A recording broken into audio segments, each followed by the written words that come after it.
कि मैं 58 साल का हूँ और जी। अपनी ज़िंदगी के पहले 52-53 साल मैंने गुमराही में गुज़ारे। अच्छा, मतलब गीता को समझना मैं भी बहुत लेट समझी, लेकिन समझे तो पता चला कि क्या था अब्राहमिक रिलिजन और क्या है ये।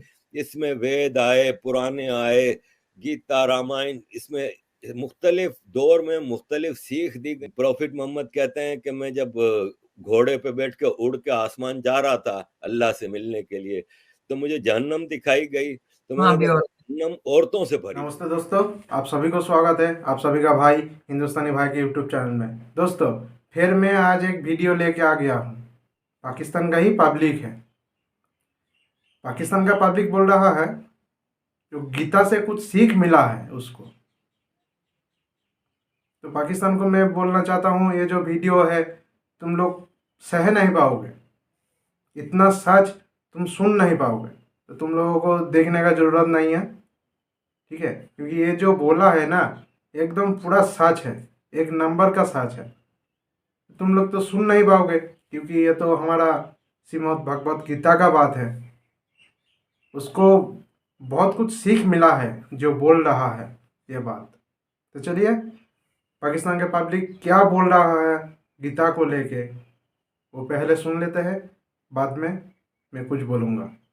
और एक बार बोल देता हूँ पाकिस्तानियों को, तुम लोग सुन नहीं पाओगे, सह नहीं पाओगे, तो मत सुनो, मत देखो ये वीडियो। ठीक है, देखने की ज़रूरत नहीं है। चलिए दोस्तों, पहले क्या बोल रहा है ये सुन लेते हैं, कैसा सीख मिला है उसको वो भी सुन लेते हैं। चलिए। कि मैं 58 साल का हूँ और जी। अपनी ज़िंदगी के पहले 52-53 साल मैंने गुमराही में गुज़ारे। जी। क्योंकि मैं जिन बिलीफ्स को फॉलो करता था, मैं एक स्ट्रॉन्ग फॉलोअर तो कभी भी नहीं रहा, ऑल्दो कि मैंने 7 हज किए, लेकिन उसकी वजह ये है कि मेरे फादर वहाँ पे काम करते थे सऊदी अरब में, हम वहाँ रहते थे तो हर साल हज के लिए अच्छा। चले जाते थे। जी। लेकिन ये है कि मैं एक बागी ज़हन का मालिक हूँ और जी। सवालात एक इंसान के ज़हन में उठते हैं। जी। लेकिन बदकिस्मती से इस्लाम में सवाल करने की इजाज़त है नहीं। हमें जी। ये इजाज़त नहीं कि आप सवाल करें और उसके जवाब आपको मिलें। तो जी। मैं बागी एक तरह से रहता था, पाकिस्तान, सऊदी अरब में रह के हमेशा खतरे में ही रहता था। माँ मेरी मुझे हमेशा गुस्सा करती थी कि निकल जाओ, निकल जाओ। खैर, मैं यूरोप आ गया, यूरोप में अब मुझे 32 साल हो गए।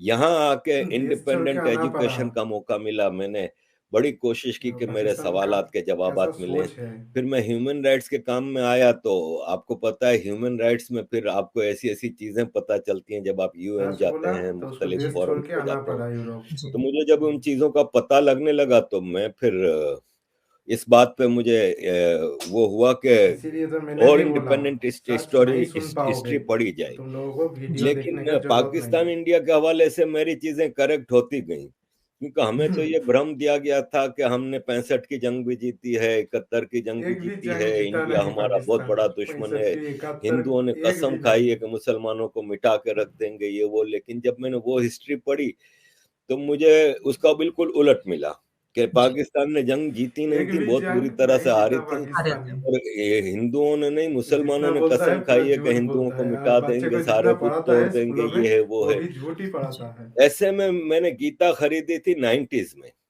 अच्छा। लेकिन 2-4 पेज हम्म, पढ़ के मुझे समझ कुछ आया नहीं, तो मैंने रख दी अपनी लाइब्रेरी में, जी। किताबों में गीता रख से दी कुछ थी। समझ में आया नहीं, वो फिर गीता मुझे को रख जब दिया। मैं पाकिस्तान में के इश्यूज पूरे पाकिस्तान को उठाने लगा, पहले मैं मुहाजिरों के इशू ही उठाता था, मैं एमक्यूएम में जी। था, तो जब पूरे पाकिस्तान के इश्यूज उठाने लगा और मेरी क्लोजनेस हुई भारतीय जन पीपल से, लोगों से, जी। जी। तो मुझे लोगों ने कुछ चीज़ों के जवाब देने शुरू किए।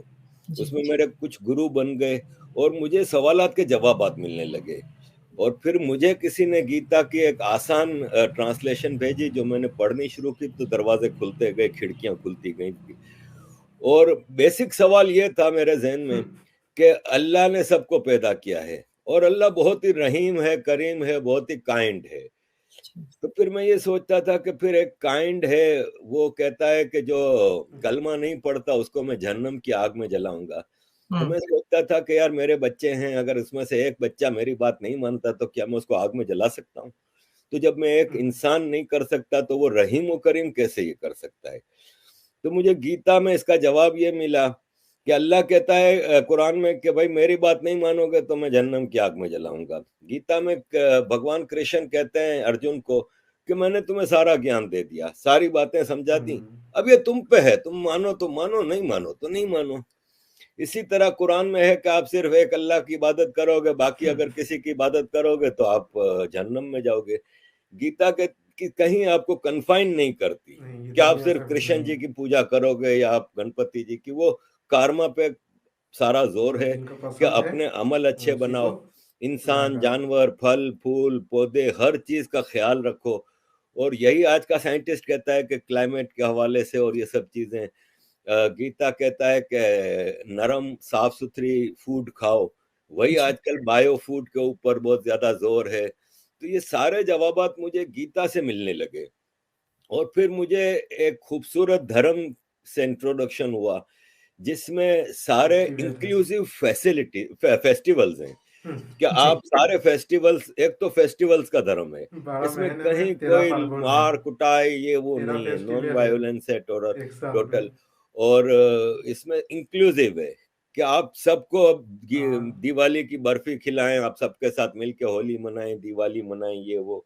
मुसलमान कहता है नहीं, सिर्फ ये हमारे मुस्लिम का फेस्टिवल बात है। मनाओ, बाकी फेस्टिवल मनाना हराम है। सोच है इस मुस्लिम तरह का की ऐसा। कई चीजें, मुझे कई सीख मिली जिससे मुझे ये फील हुआ कि ये जो हिंदू धर्म है ना, सनातन फिलोसॉफी, ये ऐसा नहीं है जैसे इब्राहिमिक रिलीजन में है कि एक आदमी आता है और कहता है कि मैं जी हूँ प्रॉफिट, मुझे अल्लाह ने भेजा है और हम्म मुझे ये किताब दी है और ये आसमान से आसमान से किताब उतरी है आ गया। जी और ये रूल्स ऑफ लाइफ है, ये आपने हर ये हालत में सोच है। फॉलो करने और तलवार के जोर पे। जबकि सनातन 50,000 साल के इवोल्यूशन से बना है और ये एक दिन में एक किताब में एक आदमी ने आके नहीं दिया है। इसमें वेद आए, पुराने आए, गीता, रामायण, इसमें मुख्तलिफ दौर में मुख्तलिफ सीख दी गई और एक बेसिक आइडियोलॉजिकल फैद डेवलप हुआ जी जिसमें कहीं सनातनी में कोई भेदभाव नहीं भेदभाव है। नहीं है। ठीक है, बाद में कोई कहता है कास्ट सिस्टम आया, ये वो, ये सब पॉलिटिकल है। और ये जी जब इन्वेडर्स का जमाना था, इसमें इन चीजों को ज्यादा एक्सप्लॉइट किया गया ताकि मालाइन किया जाए हिंदुइज्म को। और अब्राहमिक रिलीजन जिन्होंने यहाँ पे इन्वेजन किए थे वो अपने आप को यहाँ पे फेमस कर सकें या एडजस्ट कर सकें या ऑक्यूपाई कर सकें। तो बाकी अदरवाइज मैंने देखा है कि जैसे औरतों के हवाले से सबसे ज्यादा मुझे मुश्किल ये आती है कि जी देखिए दुनिया की 50% पॉपुलेशन है ना, वो औरतें सनातनी हैं, में तो जी बेटी लेडीज हैं, माना जाता फीमेल हैं, है महिलाएं औरत हैं। को। और ठीक है, इस्लाम में क्लियर औरतों को अल्फाज में, आज सुबह ही मैंने वीडियो देवी माना लगाई है जाता है। कि क्लियर अल्फाज में कहा है कि औरत है ना वो मर्द की गुलाम है और मर्द जब जिस वक्त जैसी भी हालत हो औरत की वो बुलाए तो औरत उसको ओबे करे। फिर महरम का सिस्टम रखा है कि अपने महरम की मर्जी के बगैर वो घर के कहीं नहीं बाहर जा कदम नहीं सकते रख सकती। और महरम रिश्ते हैं चार: बाप, बेटा, भाई, शौहर। और हम्म एक तरफ कहा जाता है कि इस्लाम ने औरत को इतना बड़ा दर्जा दिया कि इसके पांव के नीचे जन्नत रख दी। लेकिन वही माँ अपने शौहर से के हाथों पिटती रहती है, वही माँ अपने बेटे की इजाजत के बगैर घर से बाहर कदम नहीं रख सकती। विरासत में आधा हिस्सा, गवाही आधी।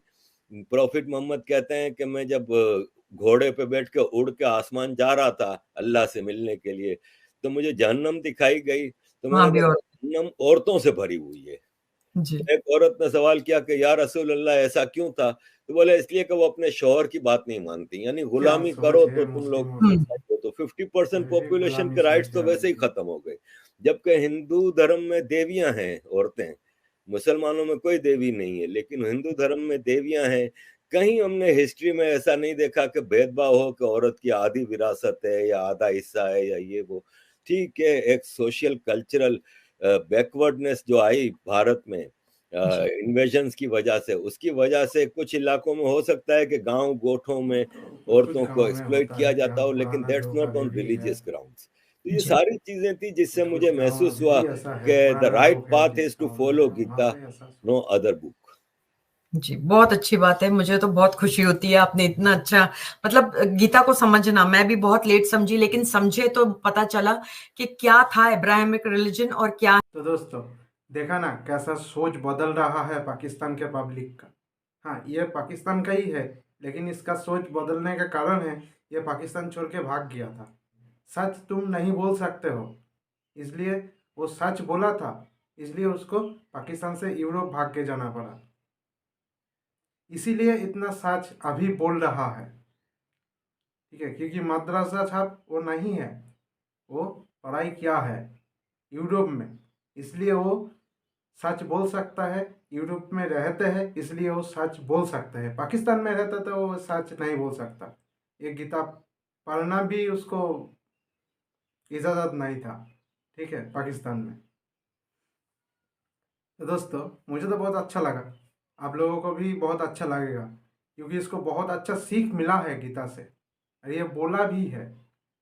ये एक मुस्लिम है, उसने गीता पढ़ा है, अध्ययन किया है, फिर उसको बहुत बड़ा सीख मिला है धर्म को लेके। ये कौन सा धर्म पुराना है, कौन सा धर्म बहुत अच्छा है, आप लोगों ने भी सुना है क्या बोलना चाहता है, क्या बोल रहा है। आप लोगों का भी समझ में आ गया होगा, मुझे लगता है आप लोगों का भी समझ में आ गया, ठीक है, मेरा समझ में तो आ ही गया। सच बोलने के लिए इसको देश छोड़ के भागना पड़ा था।